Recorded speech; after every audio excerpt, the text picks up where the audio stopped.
les ai aussi envoyés dans le monde. Et je me sanctifie moi-même pour eux, afin qu'eux aussi soient sanctifiés par la vérité. Amen. Amen. Il dit, comme tu m'as envoyé dans le monde, je les ai aussi envoyés dans le monde. Je me sanctifie moi-même. C'est Christ qui parle. Je me sanctifie moi-même pour eux, afin que eux aussi soient sanctifiés, quoi, par la vérité. La vraie sanctification se fait par la vérité. Amen. Amen. Asseyons-nous, s'il vous plaît. Jésus se consacre afin d'accomplir quoi? La mission que le Seigneur lui a confiée. Alléluia. Cet après-midi, nous allons parler de la consécration pour la mission. Amen. Est-ce que tu peux dire à ton voisin la consécration pour la mission? Pose la question à ton voisin, es-tu consacré pour la mission? Amen. Lorsque nous lisons ce texte, la Bible parle ici, c'est Jésus qui parle, il dit, comme toi tu m'as envoyé dans le monde, je les ai aussi envoyés. Donc Dieu a tant aimé le monde dans Jean 3,16 qu'il a envoyé son Fils unique Jésus. Jésus a été envoyé dans le monde pour une mission. Jésus a été envoyé dans le monde pour un but. Jésus a été envoyé dans le monde afin que nous puissions être sauvés. Donc la mission de Jésus, c'est de sauver l'humanité. Et la Bible dit dans Jean 17 que Dieu a envoyé Jésus. Jésus aussi nous a envoyés. Il a dit, et c'est une prière, il a dit, Père, comme toi tu m'as envoyé dans le monde, moi aussi je les envoie où? Dans le monde. Jésus nous a envoyés où? Dans le monde. Nous vivons où? Dans le monde. Pourquoi Jésus nous a envoyés dans le monde? Il dit que nous sommes de ce monde, nous vivons dans ce monde, mais nous ne sommes pas de ce monde. C'est-à-dire que nous sommes sur la terre, nous vivons sur la terre, mais nous ne faisons pas partie des, oh my God, de ces personnes qui doivent résider et vivre, c'est-à-dire qui ont l'ADN de la terre. Non, nous n'avons pas l'ADN de la terre, nous avons l'ADN du ciel. C'est vrai que nous vivons sur la terre, mais nous n'avons pas l'ADN de la terre, nous avons l'ADN du ciel. Et j'aimerais aborder un premier point pour dire que il existe 4 types de personnes dans le monde. Dis à ton voisin qu'il existe 4 types de personnes dans le monde. Yes, il existe 4 types de personnes dans le monde. Premier type de personnes, c'est les errants. Dis après moi les errants. Les errants. Deuxième type de personnes, les perplexes, c'est ça? Perplexes. Les personnes qui sont perplexes. Amen. Troisième type de personnes, c'est les observateurs. Dis après moi les observateurs. Et quatrième type de personnes, ce sont les joueurs. Dis après moi les joueurs. Yes, les joueurs. Pas comme l'équipe de France qui a perdu hier. Amen. Alors, on va analyser un peu les 4 types de personnes et vous allez vous rendre compte. On va commencer par les errants. Les errants, dans ma définition, sont des personnes qui sont perdues. Lorsqu'on dit qu'une personne est errant, c'est une personne qui est perdue. C'est-à-dire, tu es là, mais tu ne sais pas qu'est-ce que tu es appelé à faire. Tu es là, mais tu ne connais pas ton but, ou du moins ta mission. Un errant, c'est quelqu'un qui est perdu. Il n'a aucune idée de ce qui se passe et ne veulent pas le découvrir. Donc, tous ceux qui sont errants, c'est des gens, ils sont là. Ils sont à Malakoff. Il y a eu quelque chose qui s'est passé. Fusillade par-ci. Les policiers sont là. Mais parce qu'il a la mentalité de quelqu'un qui est errant, qu'est-ce qui se passe? Il ne cherche même pas à savoir où ça s'est passé, qu'est-ce qui s'est passé et pourquoi la police est là. Donc, un errant, c'est quelqu'un qui n'a pas de but, qui n'a pas de plan, qui n'a pas d'ambition. Un errant vit que pour le présent. Et je suis en train de prier et déclarer que tous ceux qui sont dans cette salle ne seront pas de cette catégorie de cette personne. Non, vous ne serez pas de cette catégorie de cette personne. Parce que lorsque tu es errant, c'est que tu n'as pas de but. Lorsque tu es errant, c'est que tu n'as pas, oh my God, tu n'as pas d'ambition. Et je ne vois pas en vous quelqu'un qui n'a pas d'ambition. Je suis en train de déclarer que vous allez avoir plus d'ambition que même Christ. Parce que Christ a dit, Père, de la même manière que tu m'as envoyé sur la terre, eux, ils vont faire plus que ce que j'ai appelé à faire. Amen. Donc un errant, c'est quelqu'un qui n'a pas de but, qui n'a pas de plan, qui n'a pas d'ambition, qui ne vit que pour le présent. C'est quelqu'un qui est régi par l'appétit du présent. Et c'est quelqu'un qui est addict à quelque chose. Addict à la cigarette, addict à la drogue, addict au péché. Et ça, c'est la première catégorie des personnes qui vivent sur la terre, qui vivent dans ce monde, donc les errants. Deuxième catégorie de personnes, j'ai parlé ici de quoi?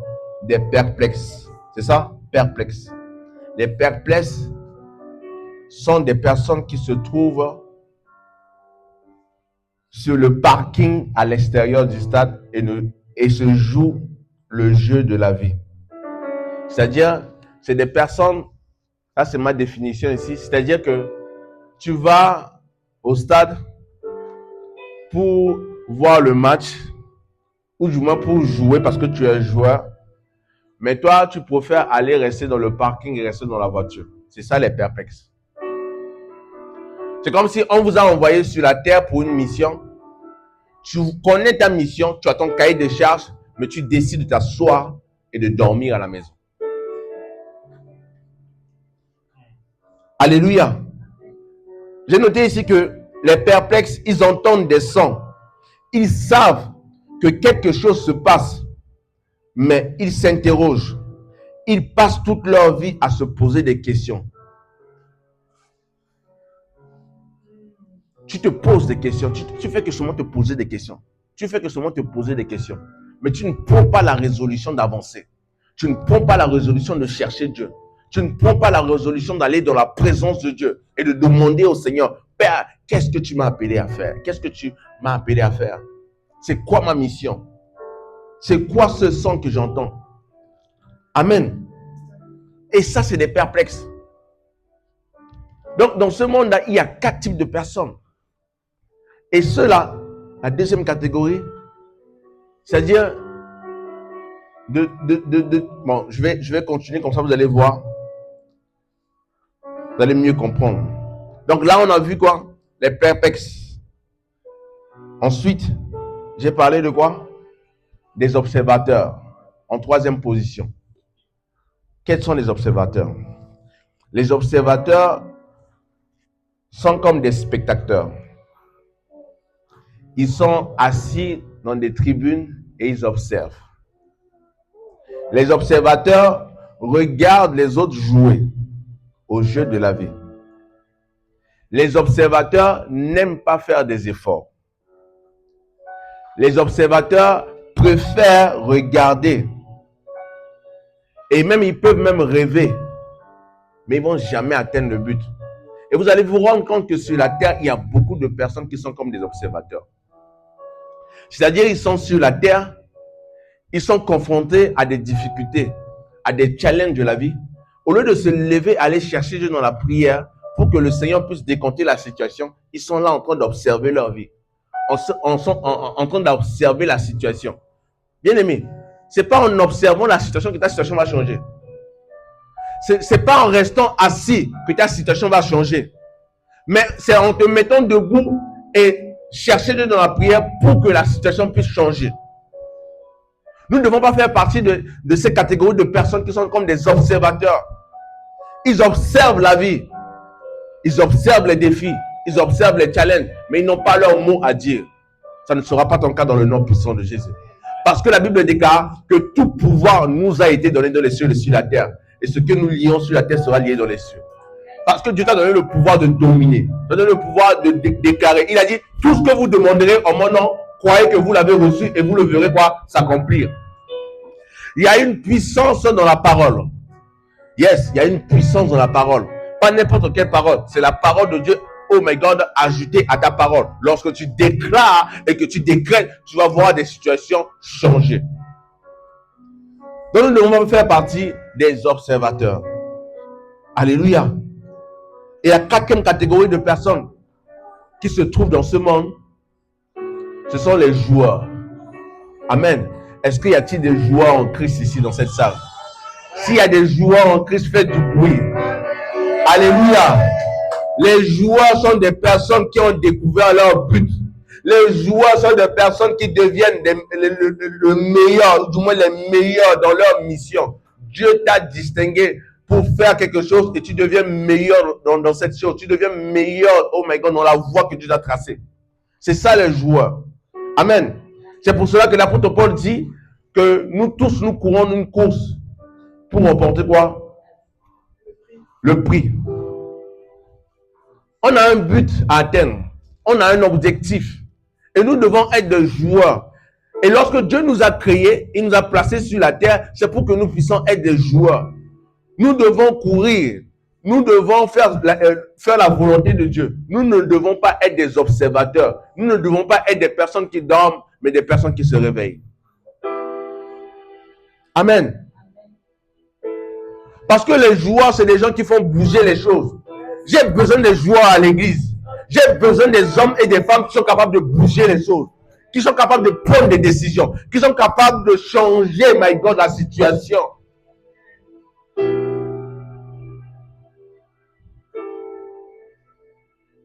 Ce matin, je viens directement de Paris.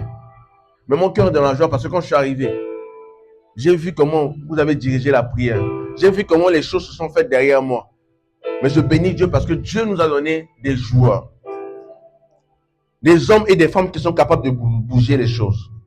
Des hommes et des femmes qui sont capables de résoudre des problèmes. Des hommes et des femmes qui sont capables de ne pas abandonner. Un joueur, c'est quelqu'un qui n'abandonne jamais. Peu importe le challenge, peu importe les défis, peu importe ce que l'ennemi peut te faire croire, tu ne vas jamais abandonner. Pourquoi? Parce que tu sais que Christ a remporté la victoire. Christ a remporté déjà la victoire. Amen. Donc le but et l'intention originelle de Dieu, c'est que lorsque Dieu nous a créés, c'est pour une mission, c'est pour un but. C'est pour ça que dans Jean 17, à partir du verset 18 à 19, la Bible dit, comme tu m'as envoyé dans le monde, je les envoie aussi dans le monde et je me sanctifie moi-même. Donc, pour que nous puissions vraiment vivre la volonté de Dieu, il fallait que Jésus-Christ puisse se sanctifier.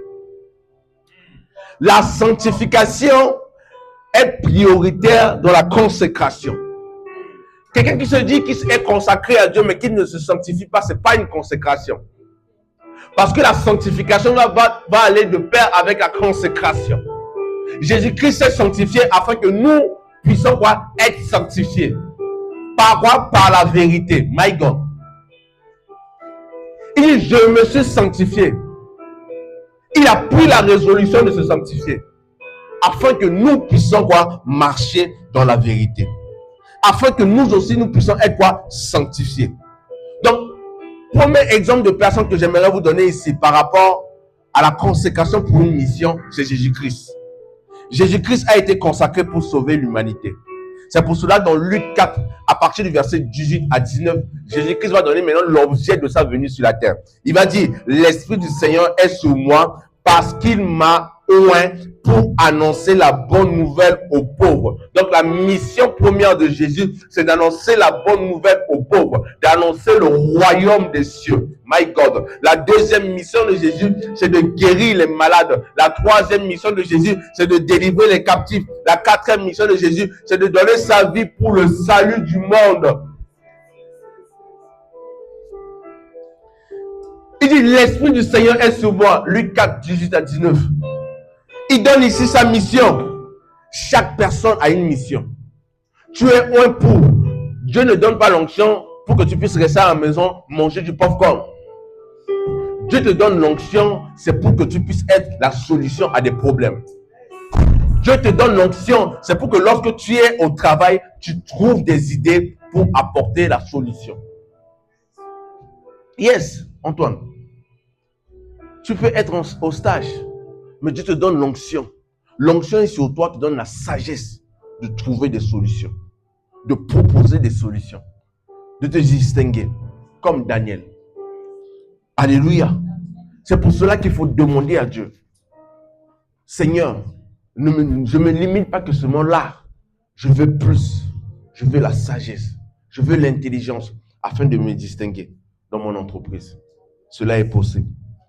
Amen. Donc, la consécration donne naissance à un ministère puissant. Jésus s'est consacré et les conséquences de sa consécration, c'était quoi? C'est quoi? Annoncer la bonne nouvelle, guérir les malades, délivrer les captifs, apporter le salut. Il a fallu que Jésus-Christ puisse se consacrer pour marcher dans cette autorité. Et tous ceux qui veulent servir Dieu doivent se consacrer par la vérité. Parce que si nous ne sommes pas consacrés, je peux vous rassurer que nous allons fermer l'église et nous allons rentrer à la maison. La puissance des ténèbres vont régner dans l'église. Les sorciers sont capables de venir rentrer, s'asseoir, faire culte avec nous, rigoler avec nous et rentrer tranquillement à la maison sans pour autant que rien ne puisse leur arriver. Le pasteur et les membres sont au cachot.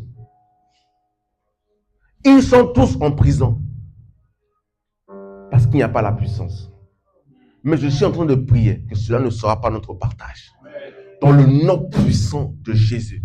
La Bible dit que tout pouvoir nous a été donné dans les cieux et la terre. Et tout ce que nous lions sur la terre sera lié dans les cieux. Nous n'avons pas à lutter contre la chair et le sang, mais contre toute principauté, autorité dans le monde des ténèbres. Alléluia. L'Esprit du Seigneur est sur moi. Jésus-Christ dit, l'onction. C'est pour ça qu'en tant que serviteur de Dieu, nous devons avoir l'onction. C'est l'onction qui fait la différence. L'onction fait la différence entre les pasteurs. Un pasteur qui n'a pas l'onction, ça se voit. Un pasteur qui a l'onction, ça se voit. Parce qu'il y a les évidences. Et c'est pour cela qu'avant que Dieu puisse m'appeler à son service, je lui ai dit, Seigneur, moi, pour que moi je puisse te servir, il me faut des évidences. Parce que je veux entendre des témoignages. La Bible est remplie de témoignages. Donc les témoignages ne sont pas que seulement arrêtés dans la Bible. Ça doit continuer aussi avec moi. Et par la grâce de Dieu, le Seigneur m'a accordé l'onction. Deuxième personne que j'aimerais prendre comme exemple, j'ai parlé de Jésus qui a été consacré pour sauver l'humanité. C'est-à-dire lorsqu'il est arrivé sur la terre, au travers de sa maman Marie, l'instruction que l'ange a donnée à Marie, c'était de prendre l'enfant et de partir avec lui où? En Égypte. Vous voyez, souvent, Dieu peut permettre à ce que vous puissiez vous déplacer d'un point A à un point B. Est-ce que vous pensez que Hérode, à l'époque là, parce qu'il a voulu tuer Jésus, Dieu a donné la sagesse à Marie de prendre Jésus et de se déplacer avec. Souvent, on a l'onction, mais souvent aussi, Dieu permet à ce que, dans nos situations, il faut que nous puissions utiliser quoi, notre sagesse. Donc, si Marie disait que non, Jésus est le sauveur de l'humanité et qu'elle allait rester, mais je pense qu'on n'allait pas trouver le Messie qui devait venir nous sauver. Parce que Hérode allait le tuer. En tout cas, le massacrer. Parce que Hérode a tué tous les enfants après Jésus, lorsque Jésus est parti en Égypte. Vous voyez? Il a fallu que Marie puisse prendre Jésus et l'emmener en Égypte. Pour qu'il puisse rester là-bas pendant un temps. Et qu'il soit consacré pour revenir. Donc souvent, il y a des combats où Dieu permet à ce que vous puissiez remporter la victoire d'un coup. Mais il y a des combats qui nécessitent un repli tactique. Il y a des combats qui nécessitent que tu puisses reculer un peu et prendre de l'élan et analyser la situation. Il y a des difficultés de la vie, oh my God, tu as besoin de t'asseoir et de demander à Dieu la sagesse. Alléluia. Et donc Marie a pris Jésus sans aller avec Joseph, le père de Jésus, en Égypte. Mais vous savez, lorsque Dieu, et ce que j'aime avec Dieu, c'est que lorsque Dieu te demande de te déplacer, ce n'est pas pour rien. Il va pourvoir à tes besoins. Jésus est parti en Égypte en tant que milliardaire. Pourquoi? Parce que lorsque les mages sont venus lui rendre visite à Marie, la Bible dit qu'ils ont ramené de l'or, de l'encens, de la myrrhe. À l'époque, quand vous prenez l'or, l'encens là, c'est des millions. Donc Jésus est parti en Égypte comme un millionnaire, comme un milliardaire. Parce que tout ce qu'ils ont ramené là-bas, ça leur a permis de survenir à leurs besoins, de survivre jusqu'à ce que la prophétie puisse s'accomplir, parce qu'il devait revenir. Alléluia. Donc Dieu peut permettre à ce que tu puisses partir quelque part. Il te donnera la provision.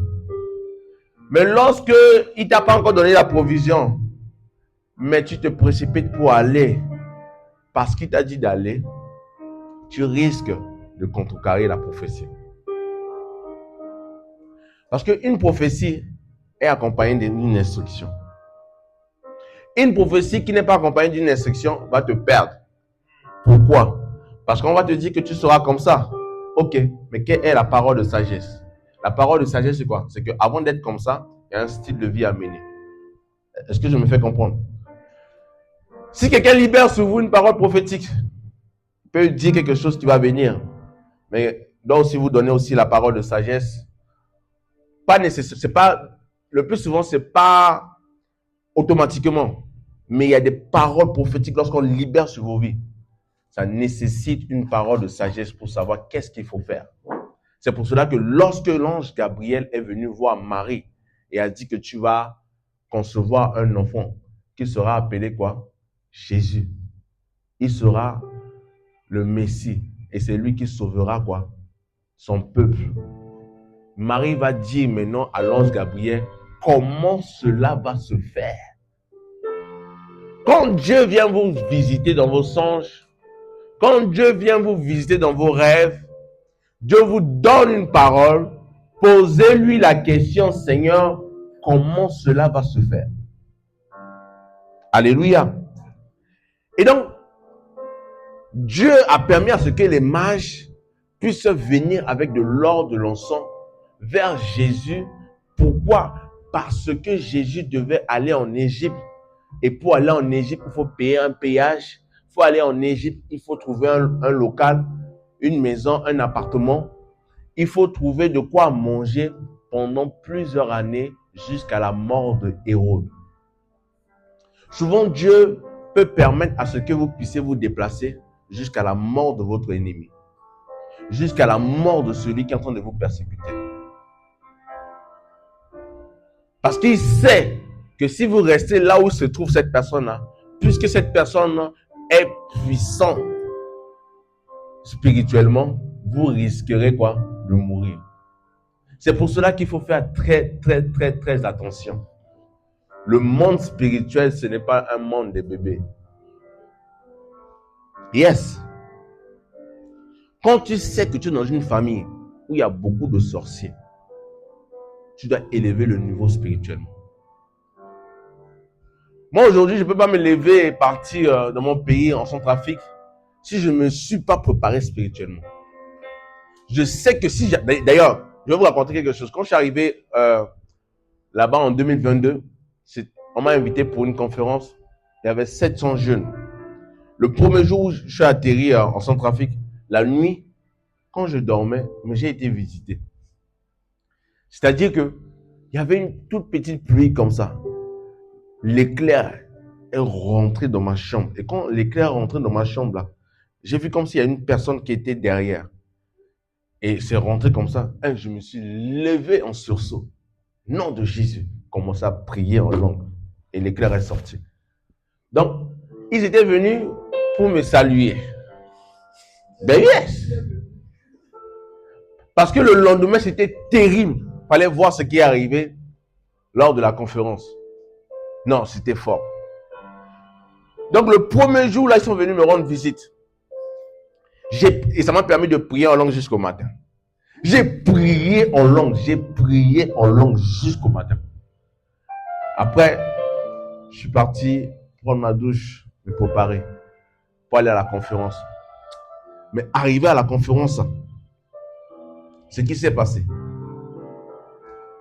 tellement qu'il y avait la présence de Dieu, les démons sortaient des corps. Ma maman était venue et il y avait plusieurs personnes de ma famille, mes tantes, etc. Je descendais de l'estrade comme ça, je touchais personne. Je marchais juste comme ça et les gens tombaient de partout dans la salle. Il y avait une fille qui voulait, parce qu'elle était possédée, donc elle voulait venir vers moi pour me donner un coup, etc. Donc elle a commencé d'abord par gifler celui qui m'a invité. Elle a giflé le temps que les agents de sécurité puissent venir la tenir comme ça. Je suis venu, kick. Elle s'est retrouvée par terre. Elle s'est levée, voulait courir pour sortir. J'ai dit non, fermez les portes. Fermez les portes. Personne ne doit sortir. Il y a eu délivrance dans la salle. L'onction de Dieu. Parce que Dieu m'a mandaté pour la mission. Et j'étais parti pour une mission. Mais si Dieu ne m'avait pas mandaté pour une mission et je n'étais pas parti pour une mission, mais j'allais me prendre des coups terribles. C'est pour cela qu'il est important que nous puissions vraiment nous consacrer à Dieu. Le fruit, c'est-à-dire, j'étais en train de bénéficier des fruits de la consécration que j'ai eu à mener ici en France. Donc, si j'étais dans une vie qui était contraire à la volonté de Dieu, le jour où je vais aller là-bas, ils vont me regarder comme ça dans les yeux. Ils vont me dire, hypocrite, tu mènes une double vie. Oui, Satan te connaît. Et Satan peut te ridiculiser devant les gens. Parce qu'il sait ce que tu es dans le secret. Et ma prière pour vous, c'est que Dieu puisse vous distinguer dans cette génération. Dans le nom puissant de Jésus. Deuxième type de personne consacrée, Moïse. Moïse a été consacré pour libérer Israël. Exode 3, verset 10. La Bible dit, maintenant va, je t'enverrai auprès de Pharaon et tu feras sortir d'Égypte mon peuple. Donc Dieu envoie Moïse auprès de Pharaon pour sortir quoi? Son peuple. Amen. Pour sortir son peuple d'Égypte. Jésus est parti en Égypte pour sauver sa vie. Mais Moïse est parti en Égypte pour sortir quoi? Le peuple, my God, le peuple choisi de Dieu. Pour libérer le peuple. Amen. Donc la mission de Moïse, c'était quoi? C'était de libérer son peuple. C'était de le libérer et de conduire son peuple vers la terre promise. Chaque personne sur la terre a une terre promise. Ta terre promise, c'est le lieu déjà destiné. Ta terre promise, c'est là où Dieu t'a emmené. Et tu dois découvrir ta terre. C'est pour cela que vous allez vous rendre compte que si tu n'es pas là où Dieu te veut, si tu n'es pas là où Dieu t'a placé, je peux te rassurer. Peu importe ton business, ça ne va pas marcher. C'est pour cela qu'il y a des gens, vous allez vous rendre compte que vous êtes là, vous avez une entreprise, voilà, vous vendez des produits cosmétiques, etc. Mais ça ne marche pas. Mais le jour où vous quittez là, pour aller dans un autre endroit, ça va marcher là-bas. Pourquoi? Parce que la terre où vous étiez avant, ce n'était pas votre terre.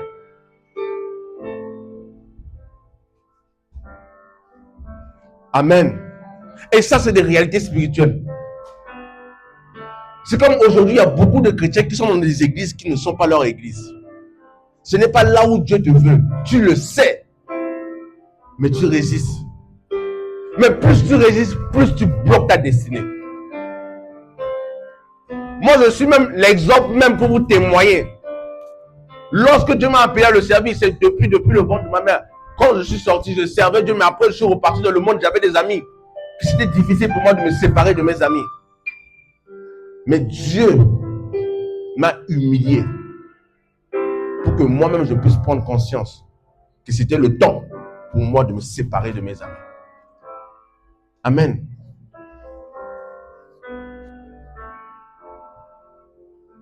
Aujourd'hui, par la grâce de Dieu, Dieu a permis à ce que je puisse me marier avec Pasteur Nelly. Mais si je n'étais pas sensible à la voix de Dieu, je n'allais pas me marier avec Pasteur Nelly. Si je n'étais pas sensible à la voix de Dieu, je n'allais pas trouver un Pasteur Nelly.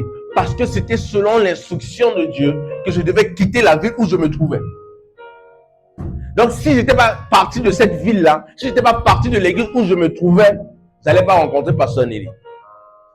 Or, l'église où je me trouvais, c'était une bonne église. Tout allait bien. Mais du jour au lendemain, Dieu permet à ce que les mêmes personnes que je leur ai fait du bien me l'ont rendu quoi? En mal. Pour me blesser. Pourquoi? Parce que je résistais à la voix de Dieu. Amen. C'est pour ça que j'aimerais dire à quelqu'un, Dieu t'a parlé, mais si tu résistes encore, malheureusement, il sera dans l'obligation de te blesser. Il y a des offenses qui sont occasionnées par Dieu. Yes, je vous dis la vérité. Il y a des offenses qui sont occasionnées par Dieu. Demandez à Moïse, il va vous expliquer. Moïse a été élevé dans la cour du roi. Mais du jour au lendemain, parce que Dieu l'a dit d'aller libérer son peuple, il résistait, etc. Mais Moïse était obligé de fuir et d'aller dans le désert. Et c'est dans le désert que Dieu s'est présenté à lui pour lui donner maintenant sa mission.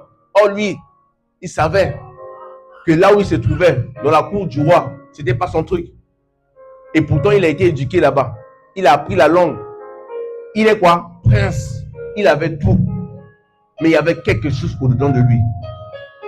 Où il savait que ce n'était pas son endroit. Ce n'était pas là où Dieu l'a placé. C'est comme aujourd'hui, il y a beaucoup de chrétiens. Tu es dans une entreprise, dans une église. Tu sais que ce n'est pas là où Dieu t'a placé. Mais tu continues à y aller. Tu continues à aller dans l'entreprise. Mais tu es en train de tuer ta paix intérieure. Et jusqu'à ce que la voix du Saint-Esprit sera éteinte en toi. Et des gens, la voix du Saint-Esprit, ça ne leur dit rien. Pas que le Saint-Esprit ne parle pas. Le Saint-Esprit parle. Mais parce que nous-mêmes, nous résistons. Et ma prière en cet après-midi, qu'à partir de maintenant, que nous ne résistons plus à la voix de Dieu. Mais que nous soyons non seulement sensibles, mais que nous mettons en pratique. Donc, la sensibilité spirituelle a permis à ce que je puisse partir de Amiens pour venir sur Paris. Et lorsque je suis arrivé sur Paris, c'est là où les choses se sont faites, etc. Et on s'est mariés. Amen. Parce que je savais au-dedans de moi que l'église où j'étais avant, c'était pour un temps. Et même mes parents spirituels savaient. Mais je me plaisais là-bas. J'aimais bien parce que j'avais des amis. Mais Dieu a permis. En fait, j'ai expérimenté des dimensions, je vous assure. C'est-à-dire, je peux rester comme ça. J'entends tout ce que les gens disent de moi de loin. Et c'est ce qui s'est passé. Donc, quand je suis parti de Amiens pour venir sur Paris, j'étais chez ma grande soeur, mais j'entendais tout ce que les gens disaient de moi. Donc, imaginez Amiens à Paris, la distance. Et je les appelle au téléphone et je leur ai dit mot pour mot ce qu'ils ont dit de moi. Ils étaient choqués. On m'a traité de sorcier. En fait, cette dimension, je n'ai pas demandé à Dieu. Mais c'est Dieu qui a permis à ce que je puisse observer, à dire vivre ça, pour que je puisse comprendre que c'est sa parole contre ma parole. L'appel de Dieu, je vous assure, Dieu va utiliser tous les moyens. C'est pour cela que quand vous voyez quelqu'un perdu, il est encore dans le monde, il a un appel, c'est un prophète, mais il est encore dans les bois de nuit. Laissez-le. Laissez-le. Laissez-le prier juste pour lui. Mais laissez-le. Le GPS de l'appel, là, lorsque le jour, il va te positionner pour te localiser là. De là où même si tu étais aux toilettes, il va te prendre de là-bas, il va te sortir et il va te mettre sur la voie que tu dois prendre. L'appel de Dieu, ce n'est pas du jeu. Parce que si tu badines avec, tu vas mourir. Dieu est un Dieu bon, mais il n'est pas bon. Pourquoi? Parce qu'il va te laisser le temps. Il va te laisser le temps que tu puisses te ressaisir. Mais si tu ne te ressaisis pas, malheureusement, il sera dans l'obligation de te prendre. Alléluia. Troisième type de personne, Élie. Élie a été consacré pour restaurer l'adoration. Et en cet après-midi, Dieu m'a mis à cœur, pendant que je préparais ce message, qu'il y a des gens qui sont dans cette salle. Dieu vous a consacré pour restaurer l'autel d'adoration dans vos familles. Yes.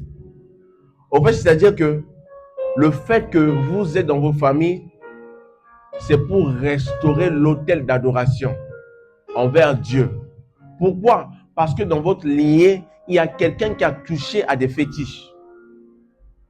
Il y a quelqu'un qui a touché à des choses qui sont contraires à la volonté de Dieu. C'est pour cela que Dieu a observé votre lignée et il s'est dit, bon, ok, je vais choisir mon fils, je vais choisir ma fille. Et elle, je mettrai mon esprit sur elle afin qu'elle puisse rétablir l'autel de l'adoration. Élie a été consacré pour rétablir l'autel d'adoration. 1 Roi 17 à partir du verset 1. La Bible dit, Élie est appelé à ramener Israël vers Dieu dans une période d'idolâtrie. Dieu t'a mis dans cette famille afin de ramener les membres de ta famille vers lui. Ça peut ne pas être facile. Tu peux avoir des difficultés, mais crois seulement et fais ce que Dieu te demande de faire. Continue à prier. Il n'y a pas une montagne devant Zorobabel qui ne sera pas aplanie. S'il y a des forteresses qui ont été détruites comme Jéricho, à plus forte raison le cœur de cette personne. Notre sœur Lexi avait témoigné par rapport à sa famille ou sa maman. Fausse manipulation, mais je pense qu'il n'y a pas de fausse manipulation. C'est le temps de Dieu. A permis à ce qu'elle puisse appeler et qu'elle puisse parler avec la personne et clôturer avec une paix. Pas une paix que des hommes donnent, mais une paix que Dieu lui-même nous a donnée. Il dit, je vous donne ma paix. Pas comme le monde peut vous donner. C'est vrai, le monde peut nous donner une paix. Mais c'est une paix façon. Mais la paix de Dieu, c'est la paix véritable. Amen. Donc, Élie a été consacré pour restaurer l'autel d'adoration. Donc, tu es là, mais tu es dans une famille où il y a des combats spirituels. Tu es dans une famille où c'est difficile pour les gens de réussir. C'est difficile pour les gens d'avancer. C'est difficile pour les gens. Tu es le seul à être en France. Et toi, tu penses que ça, c'est normal, ça. C'est pas normal. Il y a des signes, il y a des signaux qui doivent te taper dans la tête. C'est pas normal. Tu es le seul à être en France et ça ne te dérange pas. Tu dois briser ce cycle de limitation. Moi, par la grâce de Dieu, nous sommes nombreux là. Mais il y a des choses dont j'ai brisé dans la prière. Amen. Et il faut briser. Tu ne peux pas te dire non. Tu te plains de ta situation. Pendant que tu es en train de te plaindre de ta situation, les gens sont en train de mourir derrière toi. Pendant que tu fermes ta bouche, au lieu de parler de l'évangile, au lieu de mener une vie de consacrée à Dieu, au lieu de te préserver pour que Dieu puisse sauver ta famille, tu es là en train de perdre le temps. Il y a des gens où le GPS de l'appel va les localiser. Mais il y en a ceux où même les anges même veulent en finir avec eux. Pourquoi? Parce que Dieu leur a laissé beaucoup de temps. Beaucoup de temps. Beaucoup de temps. Dieu est amour. Mais il est juste aussi. Quatrième type de personne, c'est Jérémie. Consacré avant sa naissance. Il dit dans Jérémie 1, à partir du verset 5, que avant que je t'eusse formé dans le ventre de ta mère, je te connaissais. Amen. Et avant que tu fusses sorti de son sein, je t'avais consacré prophète des nations. Dieu vous a consacré prophète, prophétesse des nations. La première mission de Jérémie, c'est quoi? C'est d'être prophète des nations. La deuxième mission de Jérémie, c'est quoi? C'est d'appeler à la repentance. Jérémie a prêché la repentance comme Jean-Baptiste. Appeler les gens à la repentance. La troisième mission, c'est d'annoncer le jugement et l'espérance. Donc, la consécration de Jérémie est liée à l'appel de Dieu sur sa vie. Quand tu sais que tu es appelé à servir Dieu, il y a un style de vie que tu dois mener. Et ça doit être normal pour toi. Ce qui est anormal pour les autres, ça doit être normal pour toi. Si tu sais que tu ne dois pas prendre de l'alcool, parce que c'est une consécration pour toi, ça doit être normal pour toi. Ça ne doit pas être anormal lorsque tu es devant les gens, tu dis...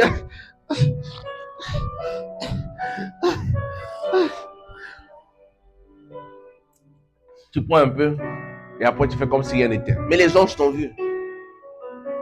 Le ciel t'a regardé. Ta consécration, c'est ta consécration. C'est pour toi. Ce n'est pas pour les autres. Il y a des gens qui se consacrent pour le regard des autres. Ça, c'est une très mauvaise consécration. Lorsque tu te consacres pour montrer que non. Non, ça, c'est une très, très, très mauvaise consécration. Jésus qui est même l'exemple parfait, qui était Dieu sur la terre, en aucun cas il a été orgueilleux dans sa consécration. Amen. Cinquième type de personne consacrée, Paul. Paul consacré pour annoncer quoi? L'évangile.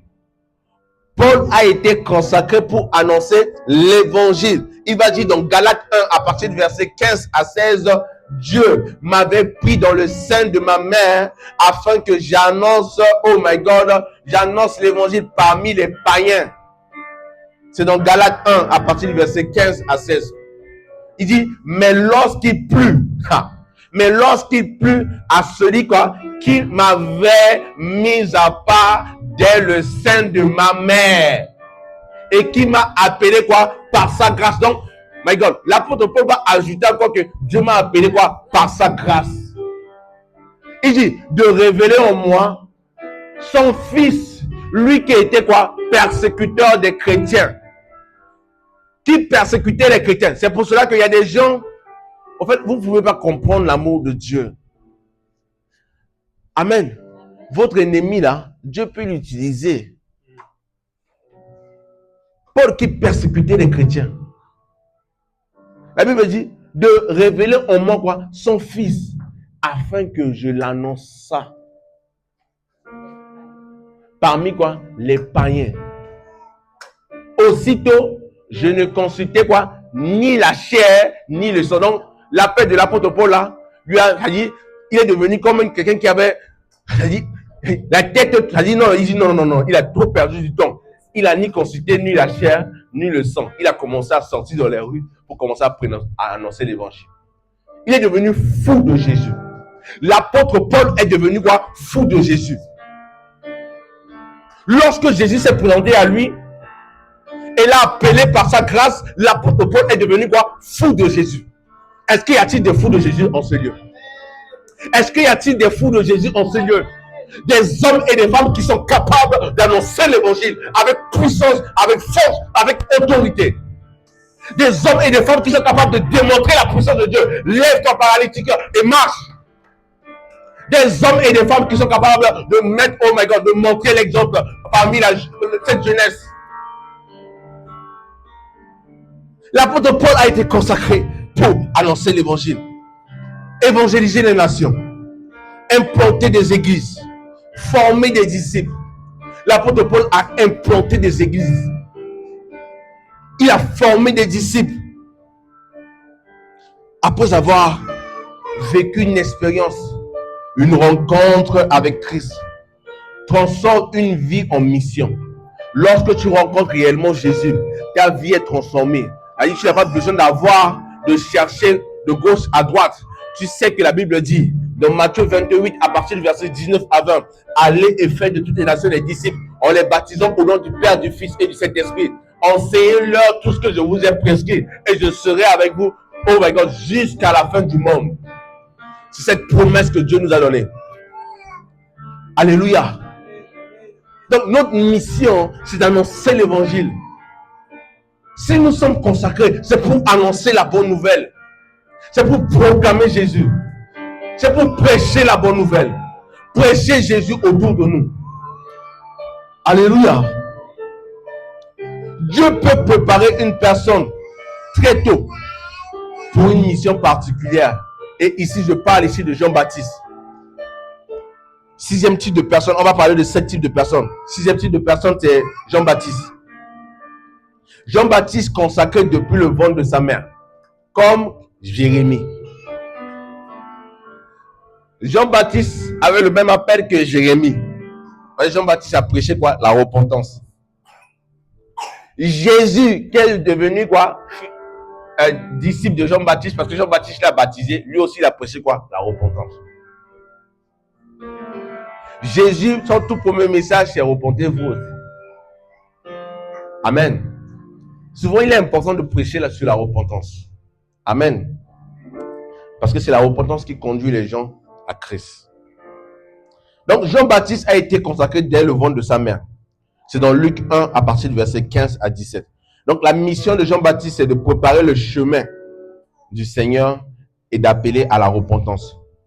Donc, Dieu peut préparer une personne très tôt pour une mission particulière. Amen. Tu peux être jeune et être pasteur. Tu peux être vieux et être pasteur. Tout dépend du plan de Dieu pour ta vie. Amen. Et pour terminer, 7e type de personne, c'est les 12 disciples. Les 12 disciples ont été consacrés pour continuer l'œuvre de Christ. Lisons dans Marc 3 à partir du verset 13 à 15. Tu peux m'afficher ça s'il te plaît. Marc 3 à partir du verset 15 à 16. 13 à 15, attends pour moi. La Bible dit, il monta quoi? Ensuite, sur quoi? La montagne. Il appela ceux qu'il voulut. Donc, il y avait du monde, mais Jésus a choisi parmi ces gens. Yes. Il monta quoi? Ensuite, sur une montagne. C'est comme si vous êtes là et je choisis parmi vous. Il dit, il appela quoi? Ceux qu'il voulut. Et il vint auprès de lui. Au verset 14, ils étaient 12. Dites après moi, ils étaient 12. Pour les avoir avec lui. Au verset 15. Et pour les envoyer quoi? Prêcher avec le pouvoir de chasser les démons. Donc si vous êtes pasteur ou serviteur de Dieu, vous prêchez l'évangile et que vous n'avez pas le pouvoir de chasser les démons,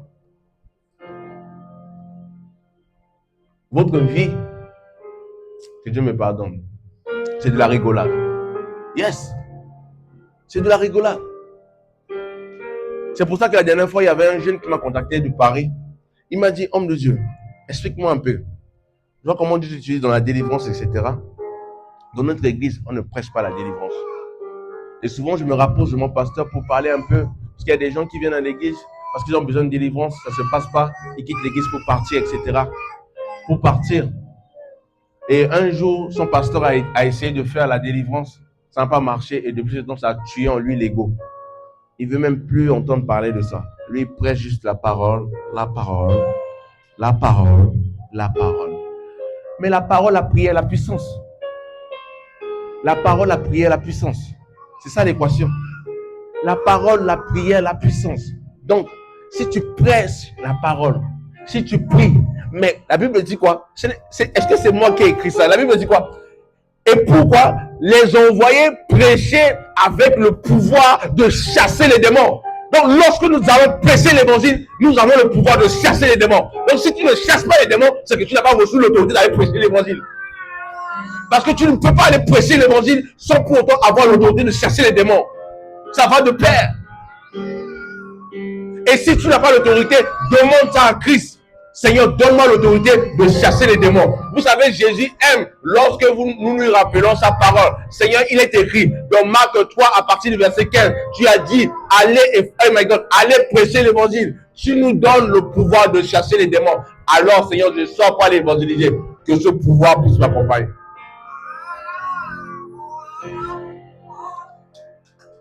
Donc, avant d'être envoyés, ils ont d'abord vécu dans la communion avec Jésus. Jésus leur a envoyé pour faire quoi? Pour prêcher. Jésus leur a envoyé pour faire quoi? Pour chasser les démons. Jésus leur a envoyé pour faire quoi? Pour guérir les malades.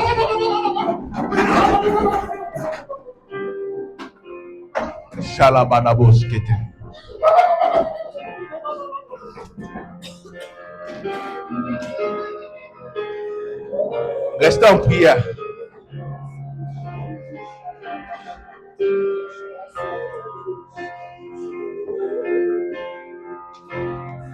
Jésus leur a envoyé quoi? Pour, my God, il dit, je vous appelle à prêcher l'évangile, à chasser les démons, à guérir les malades, à faire des disciples. Est-ce qu'il y a-t-il des hommes et des femmes qui, oh my God, qui veulent faire des disciples, qui veulent chasser les démons, qui veulent guérir les malades, qui veulent voir les lépreux être, my God, les lépreux, my God, les lépreux être guéris, les paralytiques marcher. Si tu es là, commence à élever ta voix. Demande au Seigneur, Père, tu as dit dans ta parole que tu m'as donné le pouvoir de marcher sur les serpents et sur les scorpions. sur les serpents et sur les scorpions. Est-ce que quelqu'un peut se lever? Est-ce que quelqu'un peut élever sa foi et commence à prier? Masatala de Katus Kaligabari. Balegabas Katalagabanda Radabus Kete. Rasutalia Gabandele Gabas Kata. Skatalagabandele